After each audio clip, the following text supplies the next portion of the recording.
à toutes et à tous et merci de nous rejoindre durant ce temps de déjeuner après ce long week-end. Donc, j'espère que vous avez bien pu profiter. Nous sommes ravis de vous retrouver pour cette nouvelle édition de l'Avocat Live avec plein d'informations du quotidien ou d'actualité. Donc, je vous rappelle que ce webinaire est enregistré pour les personnes qui n'ont pas pu nous rejoindre en direct ou qui ont raté le début. Ils auront le lien vers le replay et les présentations vous seront également adressées. Pendant toute la durée du webinaire, vous pouvez poser des questions. Donc, vous avez en bas de votre écran plusieurs onglets, chat ou questions. Donc, n'hésitez pas à poser vos questions. Je les relayerai auprès de nos intervenants tout au long à la fin du webinaire. On va tout garder pour la fin, donc, mais n'hésitez pas à poser les questions quand elles vous viennent. Il y aura également un petit sondage pour recueillir votre avis sur ce webinaire. Et donc aujourd'hui, nous allons parler de téléchargement de documents d'imagerie avec Olivier Plasson et Valentin Soistier, qui sont des personnes que vous ne voyez pas habituellement, mais qui travaillent justement au département Facilities, qui charge tous ces documents. Nous aurons également une présentation du rapport prospectif avec notre directeur Risk Management, Georges Romero, que vous connaissez à bien connaître, parce que ce n'est pas la première fois qu'il intervient auprès de nous. Et puis voilà. Et puis on va démarrer avec un sujet d'actualité qui est celui de la facturation électronique, parce que comme vous le savez, la réforme va rentrer en application à partir du 1er septembre. Donc tout le monde n'est pas concernés dans l'immédiat. Donc, d'abord, tout le monde n'est pas assujetti à TVA, mais en tout cas, pour ceux qui le sont, il peut y avoir une application progressive entre le 1er septembre 2026 et le 1er septembre 2027. Ça dépend des structures. En tout cas, pour ce qui est de Reliance, nous devions nous mettre en ordre de marche à partir du 1er septembre 2026. Donc, on est en train de tout finaliser, déjà pour recevoir les factures, et puis également en émettre. Et donc, la plateforme agréée que nous avons sélectionnée, c'est Esker. ESKER. Voilà. Et donc, à partir du 1er septembre 2026, si vous faites le choix, vous d'opter dès cette date-là pour les factures électroniques, nous pourrons les recevoir. Vous trouverez en fait l'adresse destinataire qui sera concernée dans l'annuaire public. Et donc, on va vous faire une communication dans les prochaines semaines et mois pour vous indiquer quelle est l'adresse qui sera concernée, parce qu'on a essayé de ne pas les multiplier, mais il y aura quand même plusieurs adresses Reliance. Donc, on vous indiquera très précisément, notamment dans les lettres de mission. Et puis, également, je vais passer par Presto pour vous faire un petit rappel, et puis par du mailing pour vous indiquer quelle est l'adresse que vous devez sélectionner. Il faudra bien penser à mettre la référence de notre dossier Reliance. Sinon, la facture sera rejetée, on ne pourra pas l'affecter dans le dossier. Donc, ça sera rappelé également dans la communication. Il faudra bien l'indiquer. Et puis, pour les abonnés Presto, donc ça, sous réserve que tout fonctionne comme c'est prévu, on va démarrer les tests en juin. Mais normalement, le circuit d'émission des notes d'honoraires sera inchangé. Donc, vous continuerez de saisir vos notes d'honoraires sur Presto. Pour nous, c'est ce qu'il y a de plus simple parce que ça nous permet d'avoir tout le suivi de la facturation par rapport au dossier. Ça nous permet d'être aussi réactifs dans les règlements. Donc, vous continuerez, comme vous le faites, je pense habituellement, à faire la double saisie, la note d'honoraires dans Presto, ce qui générera le règlement. Et ensuite, vous pourrez donc faire votre circuit de facturation électronique. Ça, c'est plus en lien avec la DGFiP. Et il y aura un rapprochement entre les deux. Si jamais la facture électronique ne correspond pas au montant de la note d'honoraires qui aura été réglée par Presto, la facture électronique sera rejetée et donc il y aura une nouvelle saisie à faire. Donc voilà, si tout fonctionne bien, ça devrait bien se passer à partir de septembre et on vous donnera toutes les informations utiles. Donc, si jamais vous avez des questions, vous pouvez les poser soit dans le cadre de ce webinaire, et si je peux y répondre immédiatement, je le ferai. Sinon, vous pouvez me contacter par les voies habituelles. Je sais que vous savez où me trouver en général. Je vais passer maintenant la main à Olivier et Valentin qui vont vous parler d'un sujet qui peut être un peu complexe, qui est celui du téléchargement et de la lecture des DVD et imageries. Et si tout fonctionne bien, il devrait même vous faire une démonstration en direct. Voilà, je vous laisse la main. Je me présente, moi c'est Valentin Soistier, je suis en charge de l'équipe Facilities, donc, qui dépose l'ensemble des dossiers médicaux sur la plateforme d'hébergement de santé. Pour vous donner une petite histoire, c'est qu'aujourd'hui, on reçoit entre 300 et 350 dossiers médicaux par mois, tout avec autant de CD que de dossiers médicaux. L'objectif, c'est de pouvoir déposer l'ensemble des dossiers médicaux dont vous avez besoin sur une plateforme qui soit sécurisée. Précédemment, les envoyer directement sur l'InShare, qui n'est pas forcément un serveur sécurisé au maximum. C'est pour ça que du coup, on a mis en place directement on a mis directement on a mis en place cette plateforme pour pouvoir justement sécuriser l'ensemble de nos données. Et c'est pour ça qu'aujourd'hui, on utilise justement donc, les téléchargements de CD pour pouvoir les déposer ensuite sur cette plateforme-là. Donc, ce que je vous propose pour que vous puissiez voir un petit peu comment on fonctionne, Olivier va vous expliquer exactement le mode de fonctionnement pour comment télécharger un fichier, le dézipper et pour pouvoir ensuite le lire. Parce que ce qu'on a comme régulièrement comme information, c'est que vous avez des difficultés pour lire, pour les ouvrir, et il y a certaines spécificités en fonction des CD que vous avez. Et puis surtout, chose importante, pour pouvoir les lire, il faut de préférence être sur un serveur et non pas sur du Wi-Fi, parce que souvent nos CD sont des CD ou des DVD qui comprennent entre 1 giga et 4 gigas. Donc forcément, ça peut poser problème si vous êtes sur du Wi-Fi.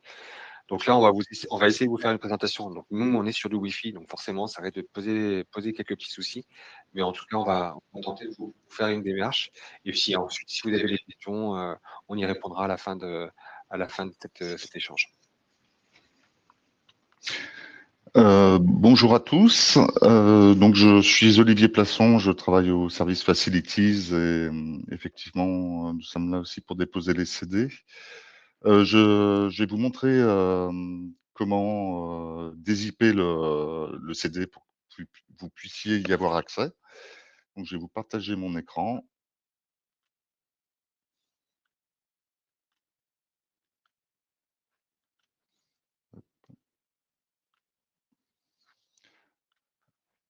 Alors une fois que je ne sais une fois que vous avez téléchargé le CD, vous tombez sur cette fenêtre. Voilà. Et là, les exécutes ne fonctionnent pas, ce qui est normal puisqu'il faut le dézipper avant. La meilleure possibilité pour le dézipper, en fait, c'est tout bête. Il faut copier et coller tout ce qu'il y a dans le document. Donc, on prend vraiment tous les fichiers. Et ça, alors je l'ai fait précédemment pour éviter que ça prenne trop de temps. Et vous créez en parallèle un nouveau dossier et vous faites un copier-coller dans le nouveau dossier. Après, une fois que le CD est copié-collé, nous avons les exécutes qui apparaissent. Et alors, il suffit après de cliquer dessus et vous avez le document. Donc, et voilà, on tombe sur le. Alors, je ferme pour des raisons de confidentialité. Mais en fait, vous allez donc juste simplement, une fois que vous avez téléchargé le dossier, vous dézippez, soit en faisant un copier-coller sur un nouveau dossier que vous avez créé, soit en dézippant, en extrayant les documents, ce qui est quand même largement plus long. Donc, je vous conseille vraiment le copier-coller. L'exécute est parfois un peu caché dans des sous-dossiers.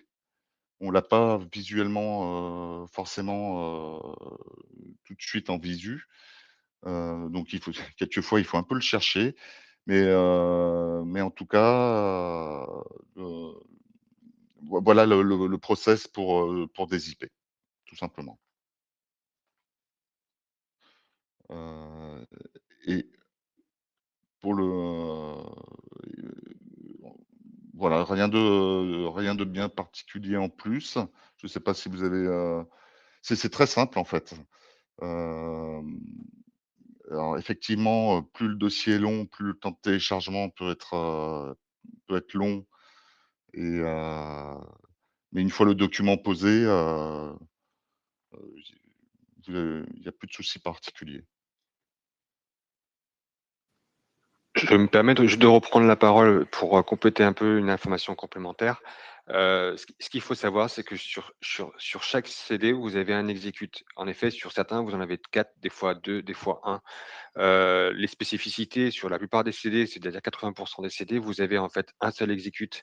C'est soit, start, soit, CD, soit, donc c'est assez simple, vous cliquez dessus. Là, sur ce type-là, en fait, malheureusement, en effet, il y en a 4 et en fait, oui, il faut prendre le plus gros. Ça veut dire que c'est là où il y a toutes les images. Donc c'est bien un dossier, c'est un seul dossier. Mais en fait, comme en fait c'est l'hôpital qui nous transmet l'information sans nous dire exactement où se trouvent, les fichiers. Donc là, c'est au bonheur de la chance. Donc il faut s'appuyer uniquement sur la grosseur du fichier pour pouvoir tout simplement savoir si c'est celui-ci ou pas, en fait. Après, pour compléter aussi une dernière chose, nous on fonctionne uniquement sur PC. Après sur les Mac, c'est un peu particulier. Il y a une application, il y a un dossier qui s'appelle Osiris, que vous devez systématiquement télécharger sur votre Mac pour pouvoir ensuite lire les données. Et là, par contre, c'est pas un exécute, il faut vraiment télécharger l'application et vous n'avez pas le choix. Alors que sur les PC traditionnels, c'est beaucoup plus simple, vous avez l'exécute et vous le lancez et vous avez directement les images. Je crois que vous aviez également préparé une petite, présentation, Oui.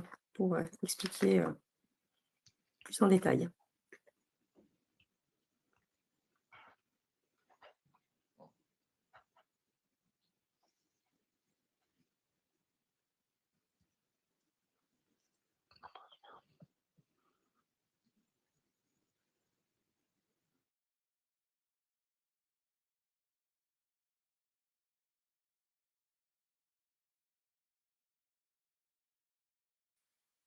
Du coup, je sais pas qui souhaitait, prendre la parole, si c'était Olivier ou Valentin sur cette partie? Alors.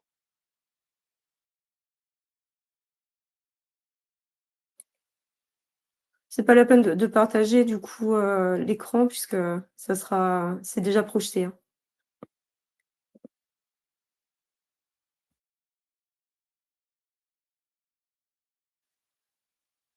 Ouvrir le micro. On vous entend pas. Alors là, nous sommes sur l'application bonjour, rebonjour. Nous sommes sur l'application, propre d'un de nos logiciels. Donc on a comme vous voyez, on a une icône de téléchargement, sur la droite, du document. Une fois donc on appuie dessus, on télécharge le document. Nous avons donc tous les paramètres, comme vous pouvez le voir.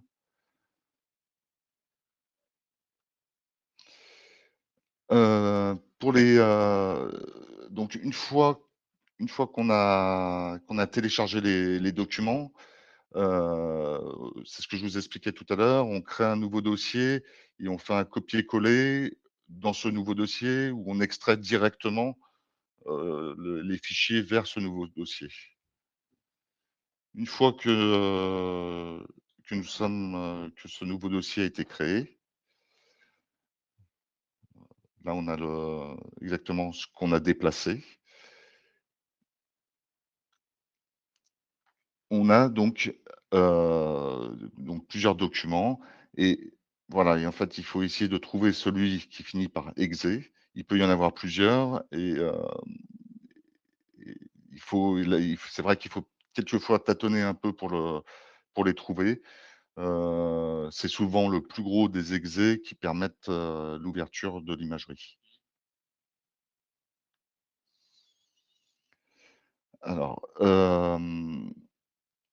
une fois une fois que le CD, a été enregistré, hem, soit vous pouvez le transmettre tout ce que vous avez mis dans le nouveau dossier, vous pouvez les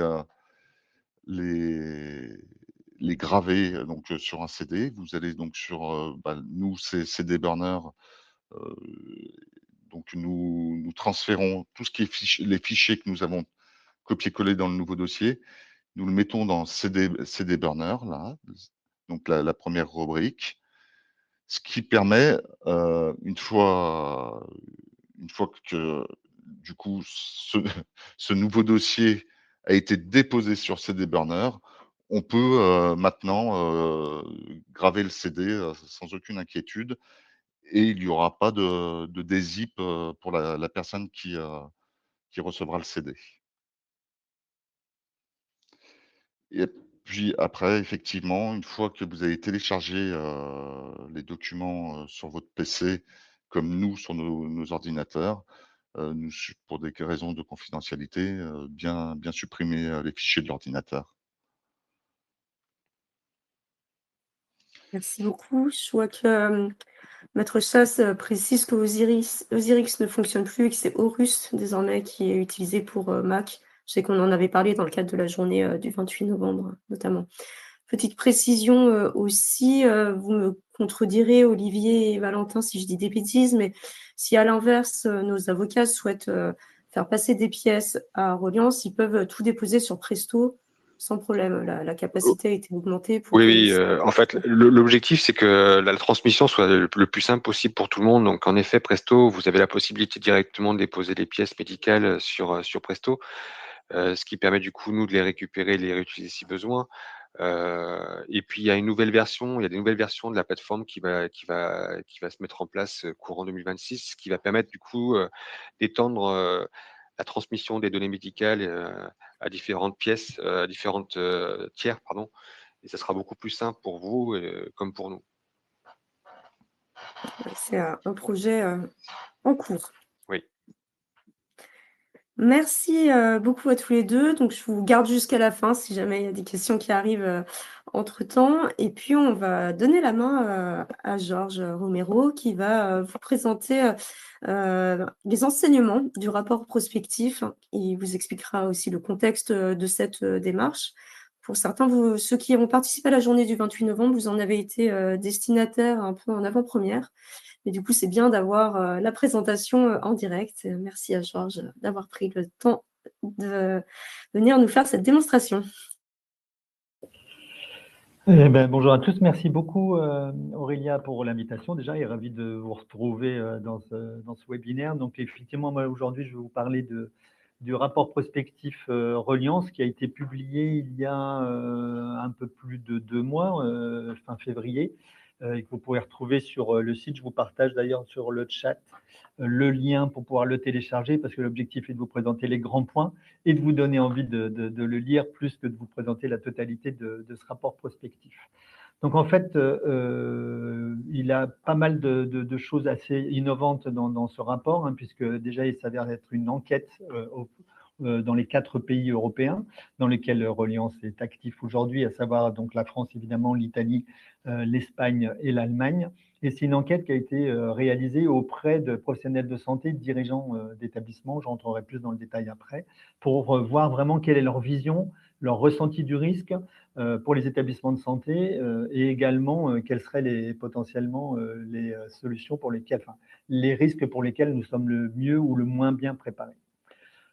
Du coup, juste avant d'entrer un peu plus dans le détail, un peu la philosophie et l'ambition de ce projet initialement était vraiment de ne pas rester sur un simple constat, mais vraiment d'aller voir quel serait potentiellement l'avenir vu par les professionnels de santé et les dirigeants d'hôpitaux, quelle va être leur vision du risque et quel sera l'avenir et comment pouvoir proposer des actions derrière, d'essayer de voir effectivement de rentrer dans les défis qui nous attendent et de voir un peu la vérité en face, comme on dit, et puis enfin d'essayer de chercher des pistes de solutions. Donc, on en est à cette phase aujourd'hui et des solutions qui vont aller plus vers une résilience parce qu'on se rend compte que les risques sont pas évitables ou peu évitables. On peut essayer de les prévenir, mais c'est compliqué. Mais il faut essayer plutôt de savoir comment réagir et de faire avec, parce qu'il y a un certain nombre de risques, comme vous allez pouvoir le voir.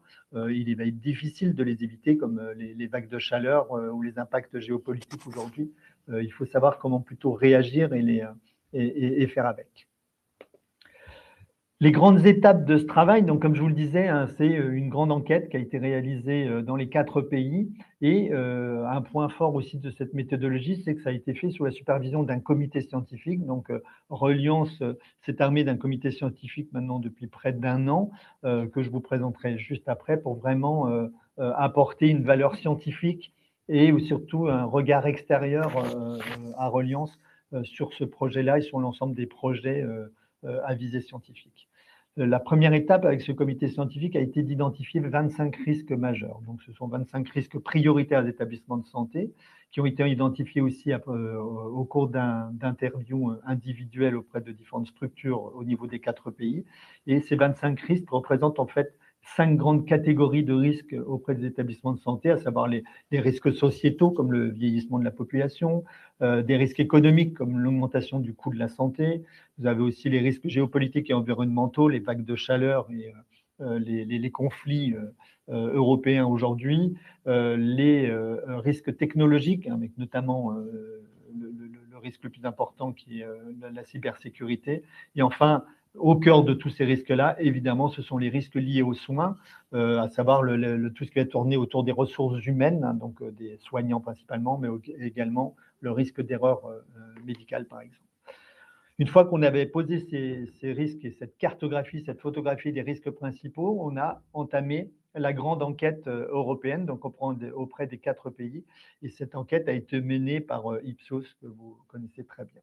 Et puis enfin, les résultats ont permis d'aboutir à ce rapport prospectif, donc la dernière étape qui a été l'analyse pilotée par le comité scientifique et la rédaction de ce rapport. Nous avons donc pu interroger près de 1000 professionnels de santé et dirigeants, répartis, comme vous pouvez le voir, avec 524 cadres dirigeants et 400 professionnels de santé, qui étaient plutôt des professionnels de santé profil médecin, chef de service et cadres de santé d'établissement. Et vous avez la répartition sur le plan avec, vous voyez, aux alentours de 200 répondants de chaque pays et 340 pour la France. Très rapidement, donc le comité scientifique, hein, qui est dirigé par Paolo Silvano, qui est un des membres du conseil d'administration de Reliance et ancien dirigeant de plusieurs groupes privés en France. Et nous avons un représentant aux États-Unis avec le professeur David Bates, qui est spécialisé en organisation de la santé, le professeur Nick Kladinga, qui est en Hollande, qui fait partie de l'OCDE, et puis Marie Kratz, qui est spécialiste en actuariat, donc en risque, notamment pour les établissements de santé. Et il y a aussi Alix Roumaniak, qui est spécialiste des risques de vagues de chaleur notamment.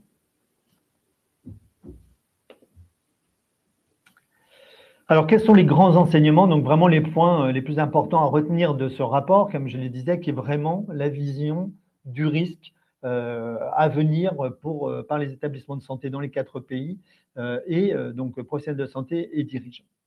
Donc la première chose, c'est que à 5 ans, la perspective des risques est vue par 1/4 des personnes interrogées comme étant turbulent ou orageux. On leur a demandé voilà, comment vous pouvez imaginer l'évaluation de l'état de fonctionnement des hôpitaux et des risques à 5 ans et à 10 ans.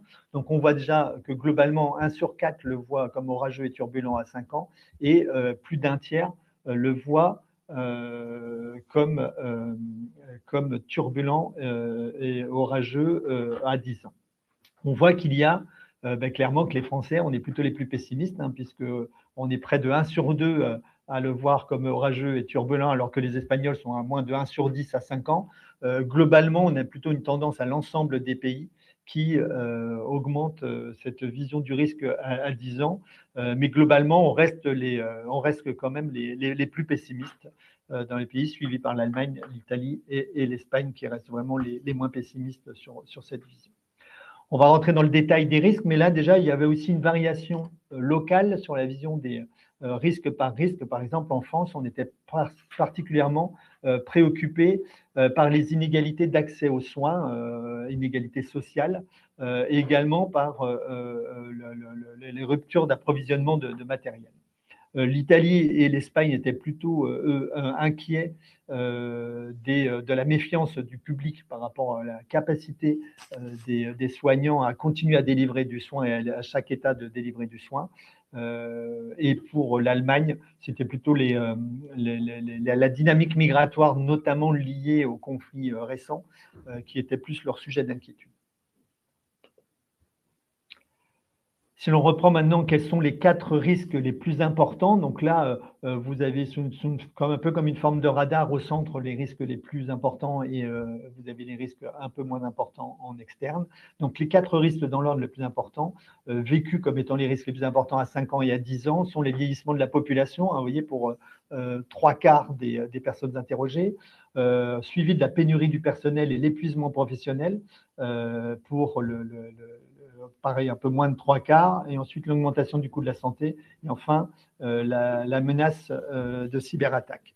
Et vous voyez pour les autres risques qui sont un peu moins évalués comme étant importants, qui sont les problèmes économiques globaux, le ralentissement, les pressions migratoires, la désinformation, les événements climatiques, l'inflation des coûts de la santé et l'inégalité d'accès aux soins. Donc là, vous avez effectivement le top 10 des risques parmi les 25.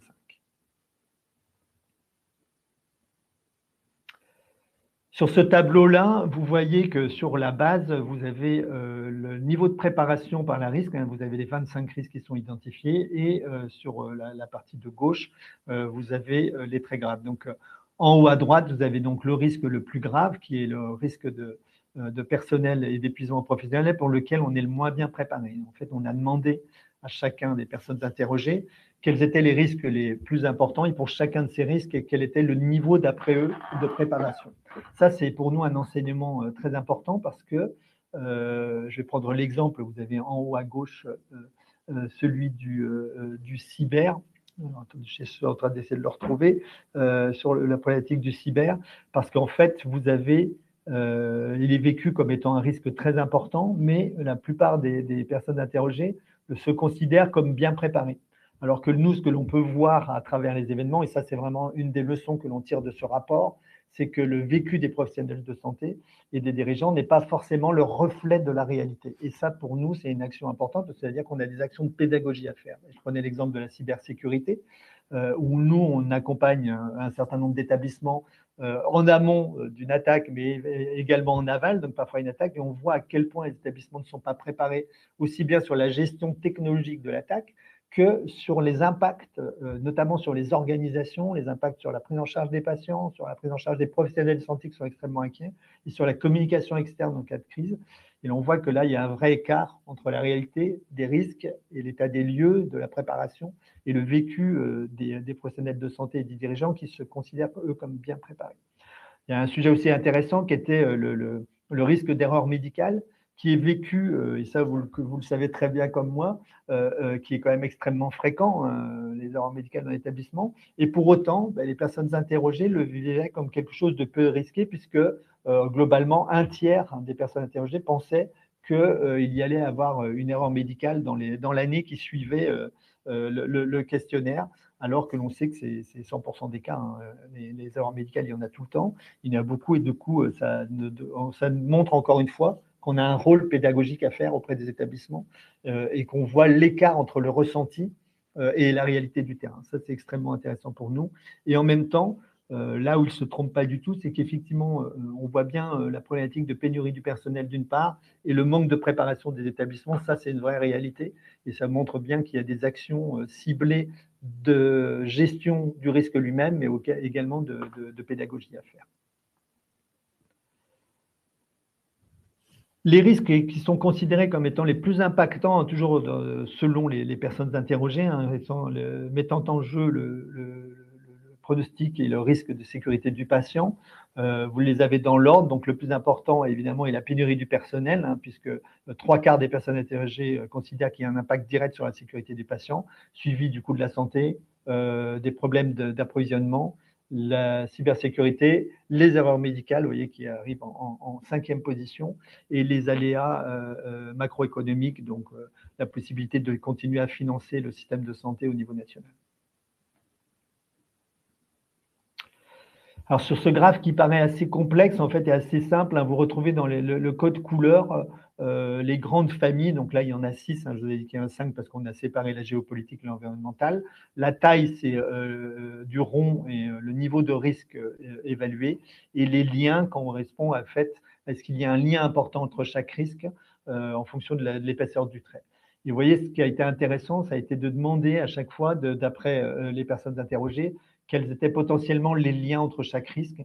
Et les 3 enseignements clés que l'on en retire, c'est déjà de se dire que ça ne s'additionne pas, mais que vraiment ça crée un niveau de dépendance mutuelle entre les risques, hein, vraiment une sorte d'effet domino, que un choc localisé, qu'il soit financier, humain, technologique, etc., peut fragiliser l'ensemble de tous les risques, et qu'en fait, ça n'est jamais d'un facteur isolé, hein. Une crise n'arrive jamais seule, mais bien une interaction de plusieurs fragilités. Et ça, pour nous, c'est aussi un enseignement clé, parce que si on veut agir, il va falloir qu'on choisisse quels sont les risques qui ont le plus d'impact sur les autres, mais aussi quel est le risque qui est le plus impacté par les autres risques. Et on voit encore une fois ce qui ressort de façon très importante, notamment, hein, ça reste encore des problématiques autour des ressources humaines et cet engagement, cette fatigabilité que subissent les soignants aujourd'hui.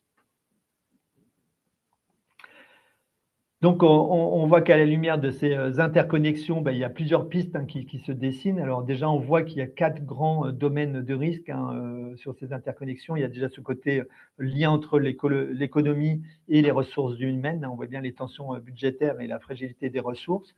On voit le lien technologique aussi, qui est un vrai amplificateur transversal, c'est-à-dire qu'il impacte l'ensemble des autres risques. Il y a le sujet aussi de confiance et de gouvernance, de capacité à pouvoir gérer ces risques, d'en avoir cette compréhension au niveau des établissements. Et enfin, évidemment, quelque chose que l'on subit, hein, comme je disais que ça faisait partie des risques très difficiles à prévenir, mais il faut savoir comment on réagit, comment on vit avec, hein, c'est les risques environnementaux. Ça va être notamment un des projets du prochain rapport que l'on va produire en fin d'année ou début d'année prochaine, qui va être l'impact des vagues de chaleur sur les établissements de santé, et puis aussi les impacts géopolitiques, hein, qui sont vraiment la pression de fond que subit l'ensemble des établissements de santé au niveau européen. Donc, il n'y a pas de solution miracle, hein, mais on envisage déjà qu'en fait, il y a un mix de réponses. Donc, il faut agir sur différentes actions. Il faut choisir sur quels risques principaux on veut travailler.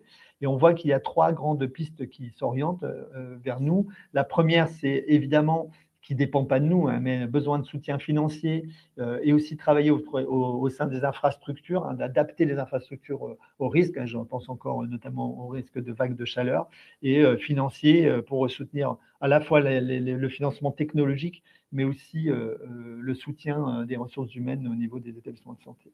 Le deuxième, c'est vraiment de travailler sur l'apprentissage, sur la formation, hein, ce que je disais, travailler à la fois sur l'axe pédagogique, sur la compréhension des risques, mais aussi sur c'est quoi comprendre un risque, c'est quoi identifier les risques dans sa globalité, pas de les prendre comme on le fait encore aujourd'hui, où la vision du risque dans un établissement est très silotée.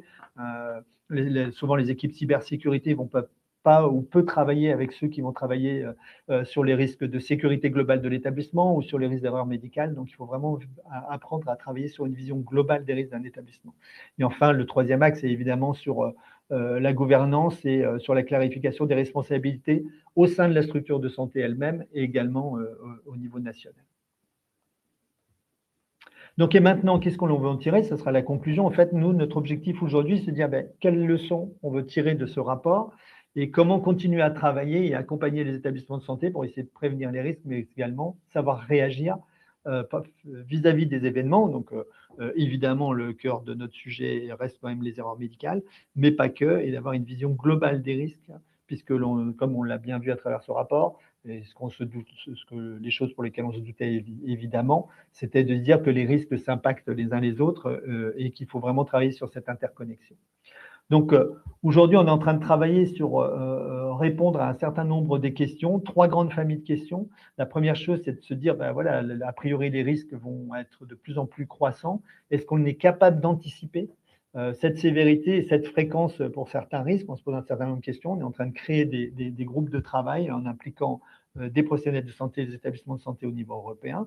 La deuxième famille de questions, je ne rentre pas dans le détail, c'était pour vous expliquer un peu plus la philosophie et la méthodologie, sera de travailler sur les risques, donc l'interconnexion entre ces risques, et de travailler sur cet effet, comprendre l'effet domino, comme je vous en ai parlé, et quels vont être les risques les plus importants qu'il faut essayer d'agir pour casser cette cascade de risques, et avec toujours un objectif à la fin, c'est de permettre à un établissement de santé de continuer à délivrer du soin, c'est vraiment la mission que l'on s'est donnée, avec un bon niveau de qualité. Et enfin, c'était de se poser la question également, c'est comment adapter la gouvernance à la réponse, qui doit gérer l'ensemble des risques, comment apporter cette vision, puisque l'on se rend compte que ces risques sont de plus en plus systémiques et sont installés. Encore une fois, certains, on ne pourra pas ou peut les prévenir, il va falloir savoir apprendre à réagir.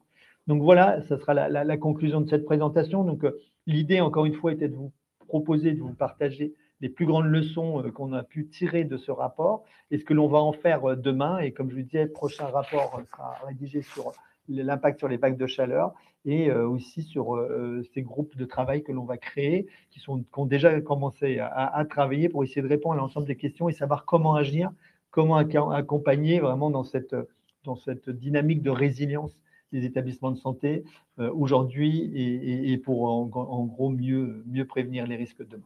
Merci beaucoup pour votre attention. Merci beaucoup, Georges. Donc, n'hésitez pas à poser vos questions. Alors, a priori, l'onglet questions ne fonctionne pas, mais vous pouvez utiliser le chat. Donc là, je vois que tout le monde t'a écouté avec attention et que pour l'instant, il n'y a pas eu de questions. Mais moi, je vais lancer la première. Du coup, tu parlais de groupe de travail, Georges, pour la suite. À quel niveau ça se situe et comment nous, Reliance, on arrive à impliquer peut-être aussi nos clients dans cette dynamique? Oui, il y a alors plusieurs niveaux, donc évidemment au niveau interne, mais ça, je vais passer, ça va être surtout effectivement niveau client, donc différents établissements de santé et au niveau européen.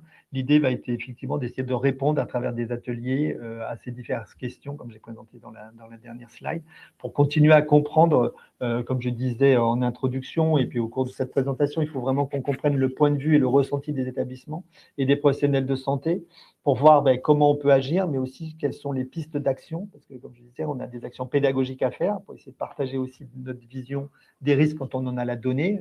L'exemple des cyberattaques, par exemple, ou l'exemple aussi des erreurs médicales, on voit que c'est vraiment sous-estimé par les professionnels de santé. Et puis d'autres où effectivement, essayer de mieux comprendre, parce que d'autres risques sur lesquels on ne sait pas ou peut agir, comme les problématiques autour des ressources humaines, là, on doit essayer de mieux comprendre pour voir si nous, on a un rôle à jouer. Donc, effectivement, implication des professionnels de santé sur ces groupes de travail et voir aussi si on peut impliquer d'autres structures impliquées dans la prévention des risques, comme les ARS, comme la Haute Autorité de Santé pour la France et dans les autres pays, s'il y a d'autres infrastructures dans l'écosystème de prévention et de réaction des risques pour le travailler, et puis l'appui du comité scientifique, évidemment. Et on arrive à leur démontrer si jamais il y a une perception qui est fausse, comme tu l'évoquais, par exemple, l'exemple du cyber a l'air très parlant, entre leur ressenti, qui on est bien préparé, et la réalité. Comment est-ce qu'on arrive à être pédagogue, justement, et à quelles occasions? Là, c'est là où il faut avoir une stratégie de communication sur ce sujet-là et partager la donnée que l'on a. Hein. C'est un peu comme la réunion qu'on avait fait il y a quelques mois où on partageait les Never Events. C'est un peu le même sujet, c'est vraiment de faire comprendre. Et du coup, ça veut dire aller travailler auprès des établissements en direct quand ce sont nos clients pour leur partager ces informations-là. Réaliser aussi des webinaires, d'aller communiquer. Des prises de parole, de ce qu'on fait dans des congrès scientifiques également, c'est vraiment d'aller partager sur cette communication et d'aller direct, et c'est vraiment l'orientation, elle est vers la gouvernance pour le sujet cyber. C'est vraiment une gouvernance des établissements, il faut qu'on aille les rencontrer. Donc, c'est effectivement une stratégie de communication, mais là, on voit le décalage, et au lieu d'aller leur parler de solutions, parce que forcément, s'ils se sentent bien préparés, ils ne sont pas fans de solutions, pour eux, ils n'en ont pas besoin. Donc, on a plutôt intérêt à aller leur partager. Donc, ça, c'est leur partager nos données, notre compréhension du risque, pour pouvoir essayer de leur faire comprendre qu'effectivement, il y a des solutions à mettre en place et des actions effectivement à mettre en place, et que en fait, aujourd'hui, les établissements ne sont pas préparés. Et puis peut-être que c'est pas leur sujet de préoccupation à l'instant T aussi, tant qu'ils n'y sont pas exposés. C'est quelque chose qu'ils ont identifié, mais sur lesquels l'attention peut être portée ailleurs. Et ce que l'on sait, en plus, c'est que c'est clairement proportionnel quand on a un très gros ressenti de préparation, et quand l'événement arrive, on voit à quel point les équipes sont anéanties parce qu'ils ne s'y attendent pas du tout. Et c'est vrai que c'est plutôt les équipes qui sont entraînées, qui sont plutôt prêtes à détecter. Ça, effectivement, j'en ai pas parlé, c'est un vrai sujet aussi dans notre questionnement, c'est quels sont les signaux faibles à les détecter, à les toper auprès des établissements pour dire attention, là, vous êtes vraiment à un grand niveau de vulnérabilité. Donc ça, c'est tout le travail que l'on veut aussi de faire avec les établissements aussi, c'est de pouvoir évaluer justement quel est vraiment leur niveau de risque et leur niveau de préparation. C'est pas que exposé au risque, c'est effectivement, sont-ils prêts si l'événement arrive. Est-ce que sur le risque lié à l'épuisement professionnel aussi, nous, on a des choses à proposer ou parce que pour nous, pour le coup, c'est très impactant, je pense, en RCM. Oui, exactement. Mais comme on l'avait évoqué. En lien direct avec la sinistralité.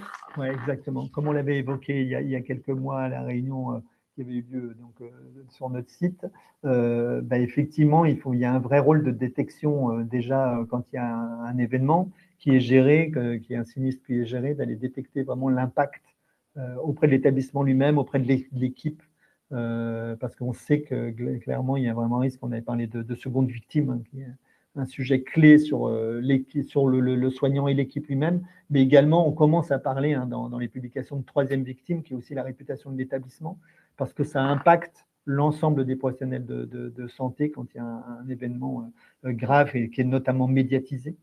On est vraiment à des très très hauts risques pour les professionnels de santé. Ça impacte typiquement le risque de burn-out, le risque de phénomène de seconde victime et d'engagement des professionnels. Quand on est dans un établissement qui fait la une de la presse, généralement les professionnels de santé ont un petit impact, se sentent vraiment impactés sur leur engagement.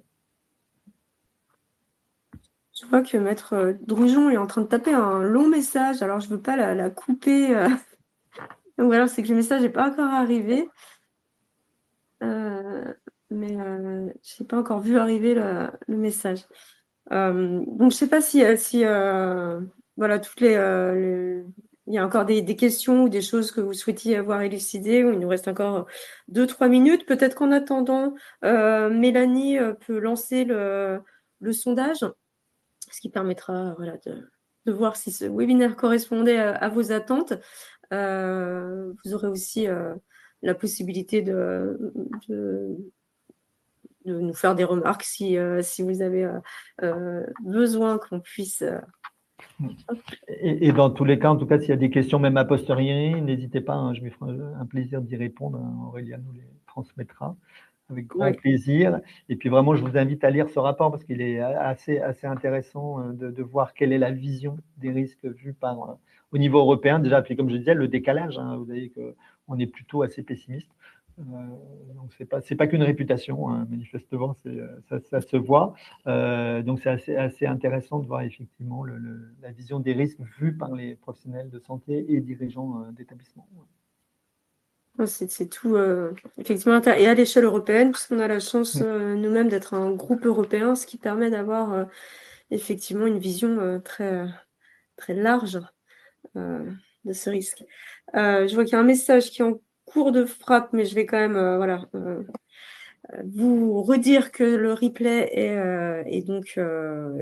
sera disponible à l'issue de l'événement, le temps pour nous de le charger et puis de le transmettre. Vous aurez également accès au support et puis ça permettra de revoir aussi les différentes étapes pour tout ce qui était téléchargement, notamment si vous avez soit raté le début, soit besoin de revoir des choses. Merci à mes invités, à Valentin et Olivier. C'était un peu le baptême du feu pour Olivier. Je sais qu'il devait jongler entre différents onglets. C'était un exercice délicat. Merci beaucoup. Merci à Georges, qui est notre habitué des Merci beaucoup. interventions sur le management du risque. Voilà, on vous retrouvera moi je vous retrouverai pour un prochain webinaire. Donc après la rentrée de septembre, on va laisser passer l'été et puis la rentrée, je vous informerai comme d'habitude par mail. D'ici là, je reste à votre disposition. Vous connaissez mon adresse.